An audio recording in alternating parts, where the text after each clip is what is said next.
Hi guys, നമ്മുടെ improvement video സീരീസിലെ മൂന്നാമത്തെ വീഡിയോ ആണിത്. തൊട്ടുമുമ്പ് 2 വീഡിയോസ് ചെയ്തിരുന്നു. നിങ്ങൾ അത് കണ്ടിട്ടില്ലാത്തവരാണെങ്കിൽ ഈ വീഡിയോയ്ക്ക് ശേഷം അതും കൂടി ഒന്ന് കണ്ടു നോക്കാം കേട്ടോ. നമ്മൾ ഓരോരോ ടോപ്പിക്സ് നിങ്ങളെ കമന്റ് ബേസ് ചെയ്തിട്ടാണ് ചെയ്യുന്നത്. ഈ വീഡിയോയിൽ ഞാൻ ചെയ്യുന്നത്, കഴിഞ്ഞ വീഡിയോയിലൊക്കെ നമുക്ക് ഒരുപാട് വന്ന് റിക്വസ്റ്റ് ആയിരുന്നു, +2 കൂടെ എങ്ങനെയാണ് +1 ഇംപ്രൂവ്മെന്റിന് വേണ്ടി പ്രിപ്പയർ ചെയ്യുക എന്നുള്ള കാര്യമാണ്. അപ്പോൾ അതിൻ്റെ കേസിൽ ഞാൻ 5 ടിപ്സിലൂടെയാണ് എന്ത് ചെയ്യുന്നത്, ഈ വീഡിയോ മുന്നോട്ട് കൊണ്ടുപോകുന്നത്. നിങ്ങൾ മുഴുവൻ ടിപ്സും കേട്ടിട്ട് നിങ്ങളൊരു നല്ലൊരു ഡിസിഷനിൽ നിങ്ങൾ എത്താം. സോ ഫസ്റ്റ് പോയിന്റ് എനിക്ക് നിങ്ങളോട് പറയാനുള്ള കാര്യം, +2 കുളമാക്കിയിട്ടുള്ള ഒരു ഇംപ്രൂവ്മെന്റും നിങ്ങൾക്ക് വേണ്ട എന്നുള്ള കാര്യം നിങ്ങൾ എന്ത് ചെയ്യണം, അത് ഡിസൈഡ് ചെയ്യണം, ഫിക്സ് ചെയ്യണം. അതെന്തുകൊണ്ടാണ്? അപ്പോൾ സാറ് +1 നഷ്ടപ്പെട്ട മാർക്ക് എനിക്ക് വേണ്ടേ? അത് ഇമ്പോർട്ടൻ്റ് ആണ്. പക്ഷേ +2 നിങ്ങൾക്ക് ഇനി നടക്കാൻ പോകുന്ന പബ്ലിക് എക്സാമോ അല്ലെങ്കിൽ അതുമായി ബന്ധപ്പെട്ട പഠനമോ കുളമാക്കിക്കൊണ്ട് നിങ്ങൾ ഒരിക്കലും +1 പഠിക്കരുത്, ഇംപ്രൂവ്മെന്റിന് വേണ്ടി പഠിക്കരുത് എന്ന് പറയാനുള്ള റീസൺ വ്യക്തമാണ്. കാരണം +1 മാർക്ക് നിങ്ങൾക്ക് ഓൾറെഡി കിട്ടിക്കഴിഞ്ഞു. ഫോർ എക്സാമ്പിൾ, ഇംഗ്ലീഷിൽ 100 ചിലപ്പോൾ ഒരു 84 മാർക്ക് നിങ്ങൾക്ക് കിട്ടിക്കഴിഞ്ഞു. ഒരു 16 മാർക്ക് നഷ്ടപ്പെട്ടിട്ടുണ്ട്. സ്റ്റിൽ 84 മാർക്ക് നിങ്ങൾക്ക് അവിടെ കിട്ടി. അതിനി എന്തില്ല, ഒരു കാരണവശാലും ഇനി നഷ്ടപ്പെടാൻ പോകുന്നില്ല. ഇനിയിപ്പോൾ ഫിസിക്സ് ആണെങ്കിൽ, ഫിസിക്സിൽ 60 നിങ്ങൾക്ക് 30 മാർക്ക് കിട്ടി, 30 മാർക്ക് നഷ്ടപ്പെട്ടു. സ്റ്റിൽ 30 അവിടെ ഉണ്ടല്ലോ, അത് എവിടെയും പോകാൻ പോകുന്നില്ല കേട്ടോ. നിങ്ങൾ ഇമ്പ്രൂവ്മെന്റ് ചെയ്താലും ഇല്ലെങ്കിലും ആ 30 നിങ്ങൾക്ക് ഉണ്ടാവും.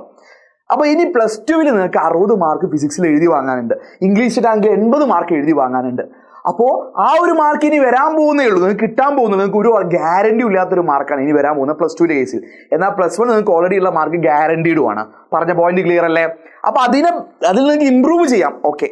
പക്ഷേ ഇനി വരാനുള്ളത് കുളമാക്കിക്കൊണ്ടാവരുത് എന്ന് നിങ്ങൾ ആദ്യമേ എന്ത് ചെയ്യണം, ഒരു ക്ലാരിറ്റി വരുത്തണം. ഫസ്റ്റ് പോയിന്റ് ഇതാണ്. അപ്പോൾ +2 ആക്ച്വലി കൂടുതൽ ഇമ്പോർട്ടൻസ് കൊടുക്കേണ്ടത്.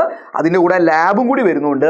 +1 കൂടുതൽ മാർക്ക് ആക്ച്വലി +2 നിങ്ങൾക്ക് നേടാൻ ഇനി മുന്നിൽ അവസരമുണ്ട് എന്നുള്ളത് കാര്യം വ്യക്തമാണ്. ഫസ്റ്റ് പോയിന്റ് ക്ലിയർ അല്ലേ? എങ്കിൽ സെക്കൻഡ് പോയിന്റ് ആണ്, നിങ്ങൾ എന്ത് ചെയ്യുന്നു, ഇമ്പ്രൂവ്മെന്റ് ചെയ്യുന്നുണ്ട്, ഓക്കെ, തീരുമാനം എടുത്തു. +2 കുളമാക്കാതെ ഞാൻ ഇമ്പ്രൂവ് ചെയ്യുന്നുണ്ട്, തീരുമാനം എടുത്തു. നിങ്ങൾക്ക് 6 സബ്ജക്ട്സിലും മാർക്ക് നഷ്ടപ്പെട്ടിട്ടുണ്ടെന്ന് വിചാരിക്കാം. പക്ഷെ നിങ്ങൾക്ക് മാക്സിമം എത്ര സബ്ജക്ട്സിലേ പറ്റൂ? മാക്സിമം 3 സബ്ജക്ട്സിലേ നിങ്ങൾക്ക് ഇമ്പ്രൂവ്മെന്റ് പറ്റൂ. അപ്പോൾ പിന്നെയും ചോദിക്കാൻ ചാൻസ് ഉണ്ട്, അപ്പോൾ സാർ 3 സബ്ജക്റ്റ് ഞാൻ ഫസ്റ്റ് ഇയർ തോറ്റിട്ടുണ്ട്, +1 തോറ്റിട്ടുണ്ട്, അപ്പോൾ എനിക്ക് 3 സബ്ജക്റ്റ് ഇമ്പ്രൂവ്മെന്റും 3 സബ്ജക്റ്റ് സേവ് എഴുതിക്കൂടെ? അങ്ങനെ ഒന്നും ഇല്ല കേട്ടോ. അതൊക്കെ കഴിഞ്ഞ വീഡിയോയിൽ നമ്മൾ ക്ലാരിറ്റി വരുത്തിയിട്ടുണ്ട്. അപ്പോൾ അദ്ദേഹം വീണ്ടും റിപ്പീറ്റ് ചെയ്യുന്നില്ല. നിങ്ങൾക്ക് എത്ര മാർക്ക് കിട്ടിയതാണെങ്കിലും മൊത്തം 6 വിഷയങ്ങളിൽ 3 സബ്ജക്റ്റ് നിങ്ങൾക്ക് ഇമ്പ്രൂവ്മെന്റ് എക്സാം എഴുതാൻ പറ്റുള്ളൂ. നിങ്ങൾക്ക് ആക്ച്വലി സേ എക്സാം അല്ലത്, നിങ്ങൾക്ക് ഇമ്പ്രൂവ്മെന്റ് എക്സാം ആണുള്ളത്, നിങ്ങൾ മനസ്സിലാക്കാം. ഓക്കെ. ഇനി അടുത്ത പ്രശ്നം, 6 സബ്ജക്ട്സിൽ നിങ്ങൾക്ക് പല സബ്ജക്ട്സിലും മാർക്ക് നഷ്ടപ്പെട്ടിട്ടുണ്ടെങ്കിൽ അതിൽ 3 സബ്ജക്റ്റുകൾ മാക്സിമം എഴുതാൻ നിങ്ങൾ ഡിസൈഡ് ചെയ്താൽ തന്നെ ആ സബ്ജക്റ്റുകൾ ഏത് നിങ്ങൾ ഫിക്സ് ചെയ്യണം. 6 എണ്ണത്തിൽ ഒരു 3 എണ്ണം സെലക്ട് ചെയ്യുക എന്ന് പറഞ്ഞാൽ കുറച്ച് ഡിഫിക്കൽട്ട് ആയിട്ട് തോന്നും. അപ്പോൾ കുറച്ച് പ്രാക്ടിക്കൽ ആയിട്ട് നിങ്ങൾ ചിന്തിക്കണം. കാരണം ഇമ്പ്രൂവ്മെന്റിനെ സബ്ജക്ട്സ് നിങ്ങൾ ഇപ്പോൾ ഫിക്സ് ചെയ്തില്ലെങ്കിൽ സാധാരണഗതിയിൽ നവംബർ സമയത്തൊക്കെയാണ് ഇതിന്റെ അപ്ലിക്കേഷൻ വരിക. ഏതിന്? +1 ഇമ്പ്രൂവ്മെന്റിന് വേണ്ടിയിട്ട്. ഈ വർഷത്തെ നമുക്ക് ഉറപ്പൊന്നുമില്ല. അപ്പോൾ ആ സമയം പ്രഖ്യാപനം വന്നു കഴിഞ്ഞാൽ ഒരു 2 to 3 ഡേയ്സിനുള്ളിൽ നിങ്ങൾക്ക് അപ്ലൈ ചെയ്യേണ്ടി വരും. പിന്നെ ഫൈനോട് കൂടി മേ ബി ഒരു 2-3 ഡേയ്സ് എക്സ്റ്റെൻഡ് ചെയ്യും. അതായത് ഇതിന്റെ അനൗൺസ്മെന്റ് വന്നു കഴിഞ്ഞാൽ പിന്നെ നിങ്ങൾക്ക് ആകെ അങ്കലാപ്പ ഏത് ചെയ്യണം എന്നുള്ള കാര്യമൊക്കെ. സോ ഇപ്പോൾ നിങ്ങൾക്ക് ഫ്രീ ടൈം ഉണ്ട്, നിങ്ങൾ പ്രോപ്പറായിട്ട് അനലൈസ് ചെയ്യുക. അപ്പോൾ അനലൈസ് ചെയ്തിട്ട് നിങ്ങൾ ഫിക്സ് ചെയ്യുക ഏത് സബ്ജക്റ്റാണ് നിങ്ങൾക്ക് ഇമ്പ്രൂവ് ചെയ്യേണ്ടതെന്നുള്ളത്. അപ്പോൾ ഇതിൽ ഭയങ്കര കൺഫ്യൂഷൻ ഉണ്ടാവും. 6 സബ്ജക്റ്റ് മാർക്ക് നഷ്ടപ്പെട്ടവർക്കാണ് കൂടുതൽ കൺഫ്യൂഷൻ ചാൻസ്. ഇനി ഒരു 4 സബ്ജക്ട്സിൽ ഏത് 3 എഴുതണം, ഇനി 4 എണ്ണം നഷ്ടപ്പെട്ടു സ്റ്റിൽ ഞാൻ 2 എണ്ണം എഴുതുന്നുള്ളൂ എന്നൊക്കെ പ്രശ്നമൊക്കെ ഉണ്ടാവും. അപ്പോൾ ഇത് സോൾവ് ചെയ്യാൻ നിങ്ങൾക്ക് വേണ്ടി ഒരു ഹെൽപ്പ് ഡെസ്ക് ഫോം ചെയ്തിട്ടുണ്ട് കേട്ടോ.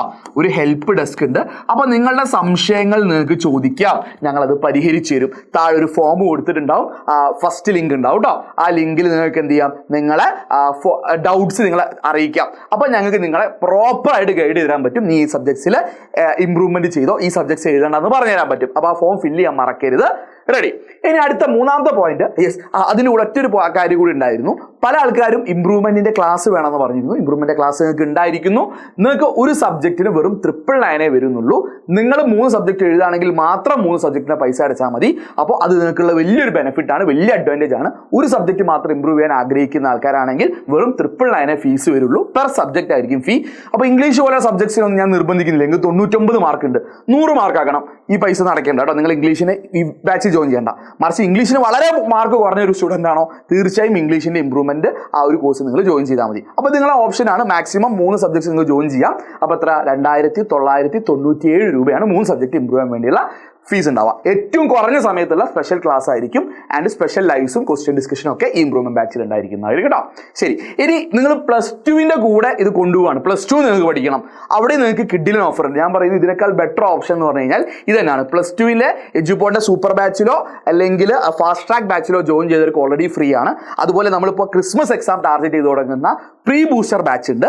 ആ ബാച്ചിൽ നിങ്ങൾ ജോയിൻ ചെയ്യുകയാണെങ്കിൽ നിങ്ങൾക്ക് എന്ത് ചെയ്യുന്നുള്ളൂ, നിങ്ങൾക്ക് ഈ ഫീസേ വരുന്നുള്ളൂ. 3799 എന്ന് പറഞ്ഞാൽ ഈ ഫീസ് എന്തുള്ളൂ നിങ്ങൾക്ക് വരുന്നുള്ളൂ കേട്ടോ. 3799 എന്ന് പറഞ്ഞ ഫീസിൽ ഇത് ഫ്രീ ആയി കിട്ടും. 3 സബ്ജക്റ്റും ഫ്രീ ആയി കിട്ടും. +1 ഇംപ്രൂവ്മെന്റും കിട്ടും, +2 കംപ്ലീറ്റ് മാർച്ച് വരെയുള്ള മുഴുവൻ സപ്പോർട്ട് ഈ ബാച്ചിൽ കിട്ടും. സോ ബെറ്റർ ഇത് തന്നെയാണ്. ഇതിന്റെ ഫോം താഴെ കൊടുക്കുന്നത് കേട്ടോ. സോ അടുത്ത പോയിന്റിലോട്ട് വരാം. സ്മാർട്ട് വർക്ക് എന്നാണ് ഞാൻ കൊടുത്തിട്ടുള്ളത്. നിങ്ങൾക്ക് എല്ലാവർക്കും അറിയാം ഹാർഡ് വർക്കും വേണം, സ്മാർട്ട് വർക്കും വേണം. ഇനി എന്താണ് ഈ സ്മാർട്ട് വർക്ക് എന്ന് ചോദിച്ചു കഴിഞ്ഞാൽ വളരെ സിമ്പിളാണ്. അത് ഞാൻ അടുത്ത പോയിന്റ് ആയിട്ടും പറഞ്ഞിട്ടുണ്ട്. നിങ്ങൾക്ക് +2 നിങ്ങൾ ഓൾമോസ്റ്റ് 0-ലായിരിക്കും, ഇതുവരെ ഒന്നും പഠിച്ചു തുടങ്ങിയിട്ടുണ്ടാവില്ല. എന്നാൽ +1 എന്തെങ്കിലുമൊക്കെ ഓർമ്മ ഉണ്ടാവില്ലോ മക്കളെ, എന്തെങ്കിലുമൊക്കെ ഓർമ്മ ഉണ്ടാവും. അറ്റ്ലീസ്റ്റ് ചാപ്റ്റേഴ്സിന്റെ പേരും അതിന് ഇമ്പോർട്ടൻറ്റ് ടോപ്പിക്സ് ഏതാണെന്നും പ്രീവിയസ് ഇയർ ക്വസ്റ്റ്യൻസിന്റെ ക്വസ്റ്റ്യൻസ് എങ്കിലും നിങ്ങൾക്ക് ഓർമ്മ ഉണ്ടാവും. ആൻസർ അല്ലേ എഴുതാൻ അറിയാത്തുള്ളൂ. അപ്പോൾ നിങ്ങൾ സ്മാർട്ട് വർക്ക് ചെയ്യാന്ന് പറഞ്ഞു കഴിഞ്ഞാൽ നിങ്ങൾ എഫേർട്ട് എടുക്കുമ്പോൾ ഞാൻ പറയുന്നു നിങ്ങളുടെ ഒരു 80% എഫേർട്ടും നിങ്ങൾ +2 വേണ്ടി മാറ്റി വെക്കണം. 80% എഫേർട്ടും നിങ്ങൾ എന്ത് ചെയ്യണം, +2 വേണ്ടി മാറ്റി വെക്കണം. ഞാൻ നേരത്തെ പറഞ്ഞ +2 കൂടുതൽ ഇമ്പോർട്ടൻസ് കൊടുക്കണം. ഒരു 20% സമയം എഫേർട്ട് മാത്രമേ നിങ്ങൾ +1 ഇംപ്രൂവ്മെന്റിന് വേണ്ടി മാറ്റി വെക്കാൻ പാടുള്ളൂ. അത് അങ്ങനെ തന്നെ ഞാൻ പറഞ്ഞുതരാം. അപ്പോൾ ആ ഒരു 20% എന്നുള്ളത് എഫേർട്ടിന്റെ ടൈമിന്റെ കാര്യത്തിൽ നിങ്ങൾ അങ്ങനെ തന്നെ എന്ത് ചെയ്യണം, പ്ലാൻ ചെയ്യണം. ഇതാണ് ആക്ച്വലി സ്മാർട്ട് വർക്ക്. അല്ലാതെ 50-50 ഇട്ടിരുന്ന് ഒരിക്കലും എന്ത് ചെയ്യാൻ പറ്റില്ല. നിങ്ങൾക്ക് അത് പഠിച്ച് തീർക്കാനും പോകുന്നില്ല, അത് എഫക്റ്റീവ് ആവും പോകുന്നില്ല. ഇനി അതിനെങ്ങനെയെന്നുള്ളത് ഞാൻ പറഞ്ഞുതരാം. അതിന് 4ാമത്തെ പോയിന്റ് പ്ലാൻ യുവർ ടൈം എന്നുള്ള കാര്യം. കാരണം നിങ്ങൾക്ക് ഇനി ഒരുപാട് സമയമൊന്നുമില്ല. കാരണം ഇപ്പോൾ ഞാൻ ഈ വീഡിയോ ചെയ്യുന്നത് October I think it is 16th ആണ്. ഒക്ടോബർ 16th 17th എങ്ങനെയാണ് അല്ലേ ഇന്ന്. ഓക്കെ, ഇനി മുന്നോട്ട് നോക്കി കഴിഞ്ഞാൽ നിങ്ങൾക്ക് എന്തായാലും നവംബർ മാസം കംപ്ലീറ്റ് വരുന്നുണ്ട്. നവംബർ കംപ്ലീറ്റ് ഉണ്ട്. ഒക്ടോബറിൽ നിങ്ങൾക്ക് കൂടിപ്പോയാൽ ഇനിയിപ്പോൾ ഈ വീഡിയോ നിങ്ങൾ എന്ന് കാണുന്നത് അറിയില്ല. ഒക്ടോബറിൽ കൂടിപ്പോയാൽ ലെറ്റ്സ് ബാക്കി കാര്യങ്ങളൊക്കെ ഒഴിവാക്കി ഒരു 10 ദിവസം കിട്ടും. നവംബർ മാസം കംപ്ലീറ്റ് കിട്ടി. അത് കഴിഞ്ഞ് ഡിസംബർ മുഴുവൻ കിട്ടുമോ? ഇല്ല, ഡിസംബർ 8 എങ്ങാനും എക്സാമാണ്. അപ്പോൾ അതിൻ്റെ ഉള്ളിൽ കുറച്ച് ലീവ്സ് ഒക്കെ വരുന്നുണ്ട്, അല്ലെ ക്രിസ്മസും മറ്റു കാര്യങ്ങളൊക്കെ ആയിട്ട് അതിനുശേഷം ലീവും വരുന്നുണ്ട്. ഡിസംബർ മുഴുവനൊന്നും നിങ്ങൾക്ക് കിട്ടാൻ പോകുന്നില്ല. ക്രിസ്മസ് എക്സാമിൻ്റെ പഠനമൊക്കെ വെച്ച് നോക്കുമ്പോൾ ഡിസംബറും എന്ത് ചെയ്യുന്നുള്ളൂ, വളരെ കുറച്ചേ കിട്ടുന്നുള്ളൂ. അത് കഴിഞ്ഞിട്ട് ജാനുവരിയിൽ നിങ്ങൾക്ക് എന്താ വരുന്നത്, ലാബ് എക്സാംസ് വരുന്നുണ്ട്. +2 ആണ്, നിങ്ങൾക്ക് ലാബ് എക്സാംസ് ഉണ്ട് അല്ലെ. പല സബ്ജക്ട്സിൻ്റെ ലാബുകൾ ചെയ്യാൻ വരും, മോഡൽ വരും, പബ്ലിക് വരും. അത് കഴിഞ്ഞിട്ട് ഫെബ്രുവരി വരും. ഫെബ്രുവരി ഓൾമോസ്റ്റ് ഫുള്ള് കിട്ടും. ഫെബ്രുവരി ഫസ്റ്റ് വീക്കൊക്കെ ലാബ് എക്സാം പ്രതീക്ഷിക്കണം. മാർച്ചിൽ നിങ്ങൾക്ക് സമയം കിട്ടില്ല കേട്ടോ. അപ്പോൾ ഇതിൽ ആക്ച്വലി സമയം നോക്കുകയാണെങ്കിൽ നിങ്ങൾ അതിൽ ഒരു ഫുൾ മന്ത് ഉപയോഗിക്കാൻ പറ്റുന്ന ആക്ച്വലി ഈ നവംബർ മന്താണ്. ഈ നവംബർ അല്ലാത്ത ഇനി ഏത് മന്തും, ഈ ഒക്ടോബറിൽ ഒരു കുറച്ച് ദിവസം കൂടി കൂട്ടി കഴിഞ്ഞാൽ ബാക്കി എല്ലാ മന്തിലും നിങ്ങൾ പാക്ഡ്. ഡിസംബറിൽ എന്തുണ്ട്, ക്രിസ്മസ് എക്സാം ഉണ്ട്. അപ്പോൾ അത് അത്ര അടിപൊളിയായിട്ട് നിങ്ങൾക്ക് യൂട്ടിലൈസ് ചെയ്യാൻ പറ്റില്ല. പിന്നെ കുറച്ച് ലീവും നമ്മൾ ആ ഒരു എൻജോയ്മെന്റ് മൂഡിലായിരിക്കും. ജാനുവരി ലാബ് ഉണ്ട്, നടക്കൂല. ഫെബ്രുവരിയിൽ കുറച്ച് ദിവസം എന്തായാലും ലാബ് ഉണ്ടാവും കേട്ടോ, ഉറപ്പായിട്ടുണ്ടാവും. അപ്പോൾ അതും വല്ലാണ്ട് നിങ്ങൾ പ്രതീക്ഷിക്കേണ്ട. സോ ഒരു ഫുൾ മന്ത് ഹെഡായിട്ട് നവംബറാണ്. ആ നവംബർ ഞാൻ നിങ്ങൾ പറയുന്നു നിങ്ങളുടെ ഒരു 110% എഫേർട്ട് എടുക്കണം. 100 എന്നല്ല പറയുന്നത്. നവംബർ മാസത്തിൽ ഒരു ദിവസം ഒരു മണിക്കൂർ, ഒരു മിനിറ്റ് നിങ്ങൾ നഷ്ടപ്പെടുത്തുന്ന ഞാൻ നിങ്ങളോട് പറയാം, നിങ്ങൾ ഒരു ചലഞ്ച് വെക്കുകയാണ്. നിങ്ങൾ പറ്റുമോ നോക്ക്. ഈ നവംബർ മാസം, അതായത് ഈ ഒക്ടോബർ ഇപ്പോൾ വീഡിയോ കണ്ടിട്ട് കഴിഞ്ഞാൽ നവംബർ മാസം തീരുന്നവരെ നിങ്ങൾ നിങ്ങളുടെ സോഷ്യൽ മീഡിയ ഒന്ന് ഒഴിവാക്കി നോക്ക്. നിങ്ങളെ ഗെയിം അഡിക്ഷൻ ഒക്കെ ഉണ്ടെങ്കിൽ ഗെയിം ഒന്ന് ഒഴിവാക്കി നോക്ക്. ഇനി ബാക്കി റിലേഷൻഷിപ്പോ മറ്റെന്തെങ്കിലും ഫ്രണ്ട്ഷിപ്പോ ഗ്രൂപ്പുകളോ ഒക്കെ ഉണ്ടെങ്കിൽ ഒരുപാട് സമയം നഷ്ടപ്പെടുന്നുണ്ടെങ്കിൽ അത് ഒഴിവാക്കി നോക്ക്. ഈ ഒരു നവംബർ എൻഡ് വരെ നിങ്ങളൊന്ന് പിടിച്ചേക്ക്. ഇതെല്ലാം നിങ്ങൾ ഒഴിവാക്കും, ഒന്ന് ഡീടോക്സ് ചെയ്യാം. ആ നവംബർ വരെ നിങ്ങൾ പിടിച്ചെന്നാൽ ബാക്കിയുള്ള മന്ത് നിങ്ങൾക്ക് കുറച്ച് കാര്യങ്ങൾ എളുപ്പമായിരിക്കും കേട്ടോ. സോ പ്ലാൻ യുവർ ടൈം എന്നുള്ളത് വളരെ ഇമ്പോർട്ടൻ്റ് ആണ്. ആൻഡ് ഒരു ദിവസം നിങ്ങൾ പഠിക്കാൻ ഇരിക്കുകയാണെങ്കിൽ തന്നെ ഞാൻ നേരത്തെ പറഞ്ഞ പോലെ നിങ്ങൾ +2 നിങ്ങളെ പഠനവും ലാബ് വർക്കും മറ്റു കാര്യങ്ങളൊക്കെ ചെയ്ത് കഴിഞ്ഞ് നിങ്ങൾക്കൊരു പഠിക്കാനൊരു ഫ്രീ ടൈം ഒന്നുമില്ല, എന്നാലും സ്റ്റിൽ നിങ്ങൾക്ക് പഠിച്ചൊന്ന് ബോറടിക്കുക. +2 കാര്യങ്ങളൊക്കെ പഠിച്ച് ബോറടിച്ച് ഒന്ന് തല പെരുത്ത് നിൽക്കുകയാണ്. ഒരു റിലാക്സേഷന് വേണ്ടിയിട്ട് +1 നമുക്ക് ഏറ്റവും അറിയുന്ന ചാപ്റ്ററൊക്കെ ഒന്ന് വെറുതെ ഒന്ന് റിവൈസ് ഒക്കെ ചെയ്ത് നോക്കാം. ഓക്കെ, ഇനി എങ്ങനെ റിവൈസ് ചെയ്യണം എന്നല്ലേ. +2 കൂടെ +1 റിവൈസ് ചെയ്യുമ്പോൾ സ്വാഭാവികമായിട്ട് സെൽഫ് സ്റ്റഡി ചെയ്യുന്നവർ അതിൻ്റെ രീതി പോട്ടെ. ഇനി ഒരു ഓൺലൈൻ ഇതുപോലെ യൂട്യൂബോ അല്ലെങ്കിൽ എഡ്യൂപോർട്ട് ആപ്പോ അങ്ങനത്തെ കാര്യങ്ങളൊക്കെ ഫോളോ ചെയ്യുന്ന ആൾക്കാരൊക്കെ ആണെങ്കിൽ ജനറലി നിങ്ങൾ പഠിക്കുന്ന കാര്യങ്ങളാണ്. അപ്പോൾ അതിൽ ഞാൻ നിങ്ങൾക്ക് പറഞ്ഞുതരാം. +2 സ്റ്റുഡൻ്റ് ആണെങ്കിൽ നമ്മൾ എന്തായാലും എഡ്യൂപോർട്ട് ആപ്പിലൊക്കെ ഉള്ള ഡീറ്റെയിൽ ആയിട്ടുള്ള ഷെഡ്യൂൾ, ടോപ്പിക്, സബ് ടോപ്പിക് ലെവലുള്ള ആ എല്ലാ ടൈപ്പ് ക്ലാസ്സുകളും നിങ്ങൾ മസ്റ്റായിട്ട് ഫോളോ ചെയ്യണം. അത് നിങ്ങൾ സൂപ്പർ ബാച്ച് ആണെങ്കിലും ഫാസ്റ്റ് ട്രാക്ക് ആണെങ്കിലും ഇനിയിപ്പോൾ പ്രീ ബൂസ്റ്റർ ആണെങ്കിലും ഏത് ബാച്ച് ആണെങ്കിലും ഇനി എഡ്യൂപോർട്ട് അല്ല വേറെ ആരാണെങ്കിലും നിങ്ങൾ ലോങ് ആയിട്ടുള്ള ഫുൾ ഡീറ്റെയിൽഡ് ആയിട്ടുള്ള വീഡിയോസ് +2 കാണണം. കാരണം +2 നിങ്ങൾ ഇതുവരെ പഠിച്ചു തുടങ്ങിയിട്ടില്ല. അപ്പോൾ ഡീറ്റെയിൽ ക്ലാസ് തന്നെ കാണണം. +1 നിങ്ങൾ ഇനി ഒരിക്കലും ഒരു ലോങ് വീഡിയോസ് ഒന്നും കാണേ വേണ്ട. ഇനി +2 നാളെ എക്സാം ഒക്കെ ഉണ്ട്, നാളെ യൂണിറ്റ് ടെസ്റ്റ് അല്ലെ ക്രിസ്മസ് എക്സാം വരികയാണെങ്കിൽ സമയം കുറവാണെങ്കിൽ നിങ്ങൾക്ക് 1 ഷോട്ട് യൂസ് ചെയ്യാം. +1 നിങ്ങൾ ഇനി ഒരു ചാപ്റ്റർ പഠിക്കുകയാണെങ്കിൽ നിങ്ങൾ അത് എന്ത് മാത്രം കണ്ടാൽ മതി? 1 ഷോട്ട്സ് മാത്രം കണ്ടാൽ മതി. ഓക്കെ, +1 ഇനി 1 ഷോട്ട് മാത്രം ഇമ്പ്രൂവ്മെന്റ് വേണ്ടി കണ്ടാൽ മതി. ലോങ് വീഡിയോസ് ഒന്നും കാണണ്ട. ഒരു 1.5 മണിക്കൂറിൽ ചാപ്റ്റർ തീരുന്ന ലെവലിലുള്ള ക്ലാസ് മാത്രം കണ്ടാൽ മതി. അതാണ് ഞാൻ നേരത്തെ പറഞ്ഞ ഇമ്പ്രൂവ്മെന്റ് ബാച്ചിൽ, ഈ ബാച്ചിലൊക്കെ അങ്ങനെയുള്ള ക്ലാസ്സുകൾ ഒരു ചാപ്റ്റർ 1.25 മണിക്കൂറിലൊക്കെ മാക്സിമം തീരുന്ന രീതിയിലായിരിക്കും കേട്ടോ. അപ്പോൾ അതുപോലെ ടൈം നിങ്ങൾ എഫക്റ്റീവ് ആക്കണം. ഇനി +2 ആണെങ്കിൽ നിർബന്ധമായിട്ട് ഈ പറഞ്ഞതൊക്കെ ടിക്കാണ്. നിങ്ങൾ PYQs ചെയ്യണം, നോട്ട്സ് വായിച്ച് പഠിക്കണം.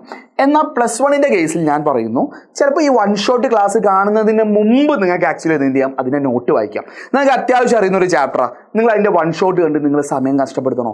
വേണ്ട. നിങ്ങൾ അതിൻ്റെ നോട്ട് വായിച്ചു നോക്കുക, എന്നിട്ട് അതിൻ്റെ പ്രീവിയസ് ഇയർ ക്വസ്റ്റ്യൻസ് കണ്ടു നോക്കുക. എന്നിട്ടും സംശയങ്ങളുണ്ട് അല്ലെ, ഒന്നും മനസ്സിലാവുന്നെങ്കിൽ മാത്രം 1 ഷോട്ട് ആലോചിക്കുക. സോ +2 വേണ്ടിയിട്ട് ഞാൻ ഇങ്ങനെയാണ് ഓർഡർ ചെയ്തത്. ആദ്യം എന്ത് ചെയ്യുക? അതിൻ്റെ 1 ഷോട്ടോ അല്ലെങ്കിൽ ലോങ് വീഡിയോസ് കാണാം. അതിനുശേഷം അതിൻ്റെ പ്രീവിയസ് ക്വസ്റ്റ്യനോ അല്ലെങ്കിൽ നോട്ട് കാണുന്നു, നോട്ട് വായിക്കുന്നു, ചെയ്തു നോക്കുന്നു, എന്നിട്ട് അതിൻ്റെ പ്രീവിയസ് ക്വസ്റ്റ്യൻ പേപ്പർ വായിക്കുന്നു. സോ ഞാൻ അവിടെ ക്ലാസ്, നോട്ട്, PYQ എന്ന ഓർഡറാണ് +2 വേണ്ടി ഞാൻ പറയുന്നത്. +1 വേണ്ടി ഞാൻ എന്ത് പറയുന്നു? +1 വേണ്ടി നിങ്ങൾ ചെയ്യുന്നത് നേരെ തിരിച്ചായിരിക്കണം. ഞാൻ പറയാം, നേരെ എന്താ ആലോചിച്ച് നോക്കുക. ഒന്നാമത് ആദ്യം തന്നെ ആ ക്ലാസ്സിൻ്റെ നോട്ട് വായിച്ചു നോക്കുക. PDF എഡ്യൂബോർഡിൽ അവൈലബിൾ ആണ്. കിഡിലെ നോട്ട്സ് നിങ്ങൾ കയ്യിലുണ്ടാവും, അത് ആദ്യം വായിച്ചു നോക്കുക. എന്നിട്ട് നേരെ PYQs അറ്റൻഡ് ചെയ്ത് നോക്കുക. ക്ലാസ് കാണണ്ട. എന്നിട്ട് ക്ലാസ് കണ്ടിട്ട് മനസ്സിലാവുന്നില്ല അല്ലെങ്കിൽ ഏതെങ്കിലും ഭാഗം മാത്രം സംശയം ഉണ്ടെങ്കിൽ ആ ഭാഗത്തിന് മാത്രം എന്ത് ചെയ്താൽ മതി? 1 ഷോട്ട്സ് കണ്ടാൽ മതി. +1 നിങ്ങൾ ഒരു കാരണവശാലും എന്ത് വേണ്ട ലൈവ് കാണാൻ പോകേണ്ട ആവശ്യമില്ല. ചില ആൾക്കാർ അങ്ങനെ ഉണ്ടാവും, നിങ്ങളെ ജൂനിയേഴ്സിൻ്റെ ലൈവ്സ് കാണാൻ പോകും. എഡ്യൂബോർഡ് ആപ്പിലെ ലൈവുകൾ, ബാച്ചിലെ ലൈവുകളുടെ അല്ലെങ്കിൽ യൂട്യൂബിലെ ലൈവുകളോ അങ്ങനത്തെ ലൈവ് നിങ്ങൾ കാണാൻ പോകണ്ട. +1 കാണാൻ പോവേ വേണ്ട. നിങ്ങൾ അത് ഒഴിച്ചു വിട്ടേക്ക്. നിങ്ങൾ എന്ത് ചെയ്താൽ മതി? +2 നിങ്ങൾ സമയം കണ്ടെത്തി നിങ്ങൾ ലൈവ് ഒക്കെ കണ്ട് ഡൗട്ട് ക്ലിയർ ചെയ്യാം. +1 ഇമ്പ്രൂവ്മെന്റിന് വേണ്ടി നിങ്ങൾ ഇപ്പോൾ ലൈവ് ഒന്നും കാണണ്ട. എക്സാം അടുക്കുന്ന സമയത്ത് ഒരു റിവിഷന് വേണ്ടിയിട്ട് അല്ലെങ്കിൽ ക്വസ്റ്റ്യൻ ഡിസ്കഷന് വേണ്ടി മാത്രം ലൈവ്സ് കണ്ടാൽ മതി. അപ്പോൾ ഈ പോയിന്റ്സ് ഹെൽപ്ഫുൾ ആണെന്ന് പ്രതീക്ഷിക്കുന്നു. ഫ്രണ്ട്സിനൊക്കെ ഒന്ന് ഷെയർ ചെയ്യുക, വീഡിയോ ഒന്ന് ലൈക്ക് ചെയ്തെന്ന് ഉറപ്പുവരുത്തുക.